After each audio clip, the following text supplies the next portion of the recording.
But first, the Mandela News Conference. It was the first chance to talk in depth to Nelson Mandela since he was jailed 27 years ago. And inevitably, it was an emotionally and politically charged event. The setting was the garden of Archbishop Tutu's official residence in Cape Town. Here, Nelson and Winnie Mandela strolled for the world's press. His family was here too for the full snapshot, grandchildren to the fore. And in a pose to be reproduced on 1,000 front pages, Mandela threw his clenched fist into the air in defiant freedom and held it there for what seemed a photographic age. But the politics of the gesture were infused with his own enjoyment of the humour of it all. As in his speech yesterday, his performance here was one of balance and moderation. A balance of peace, struggle and forgiveness to his erstwhile captors. Almost immediately he was pressed about his emotions in his new condition. But sudden freedom, after so long, was far from easy to describe. I must confess I'm unable to describe my emotions. I was completely overwhelmed by the enthusiasm. It's something I did not expect.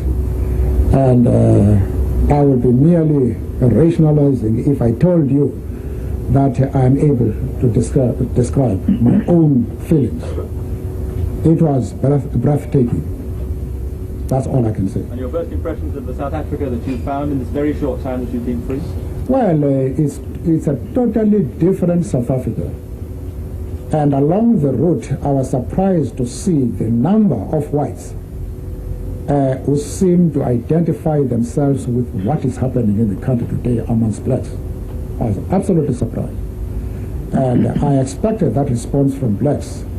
But the number of whites who seem to feel that a change is absolutely imperative surprised me.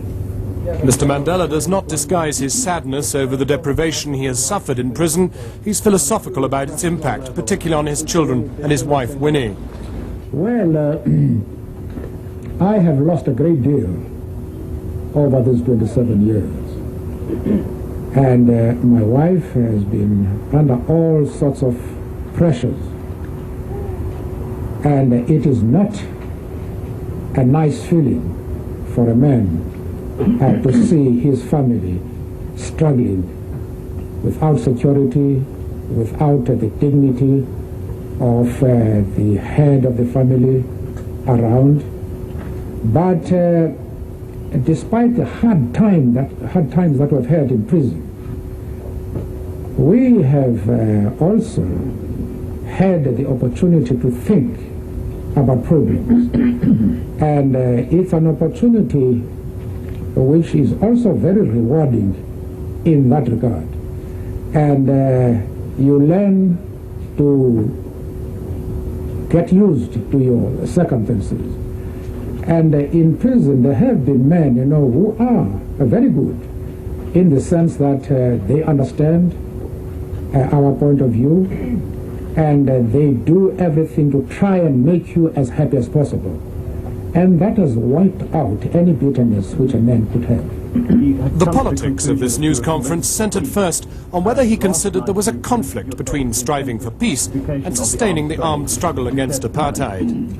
There is no conflict between those two statements. I have committed myself to the promotion of peace in the country. But I have done so as part and parcel of the decisions and campaigns which have been taken and launched by the ANC. There's no conflict whatsoever. There is not a single political organization in this country, inside and outside Parliament, which can ever compare with the ANC in its total commitment to peace. And the armed struggle is merely defensive. It's a defensive act against the violence of apartheid. But we remain committed to peace.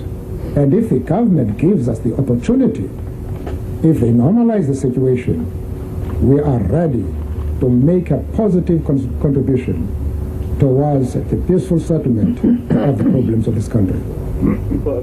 Repeatedly, he tried to reassure whites to understand their misgivings. The ANC is very much concerned to address the question of the concern of whites over the demand of one person, one vote. And they insist on structural guarantees, that is the whites, to ensure that the realization of this demand does not result in the domination of whites by blacks. We understand those fears, and the ANC is concerned to address that problem and to find a solution which will suit both the blacks and the whites in this country. People then wanted to know about his dialogue with the South African government during the last 3 years of his 27 years in jail. Meetings with cabinet ministers and with both President Botha and F.W. de Klerk.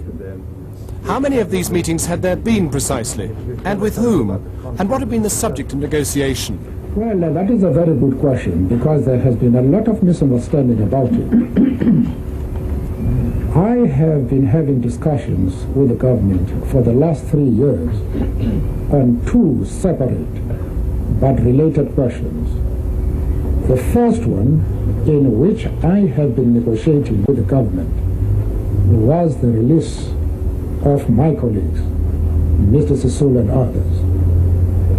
As far as that is concerned, I have been negotiating. But the second issue has been one of a meeting between the ANC and the government. And there, I have been acting purely as a facilitator to bring these two major political organization bodies to the negotiating table. Finally, talking of meetings, Mr. Mandela was diplomatic about how to respond to Mrs. Thatcher's invitation to Downing Street. Well, an invitation from a British Prime Minister is something very important. And we can't treat it very lightly. But on this question, I will have to be advised by the ANC. I said earlier, Nelson Mandela is still on his way home to Soweto. He is already in Johannesburg, but staying in the suburbs in the north of the city. He's likely eventually to get here tomorrow afternoon.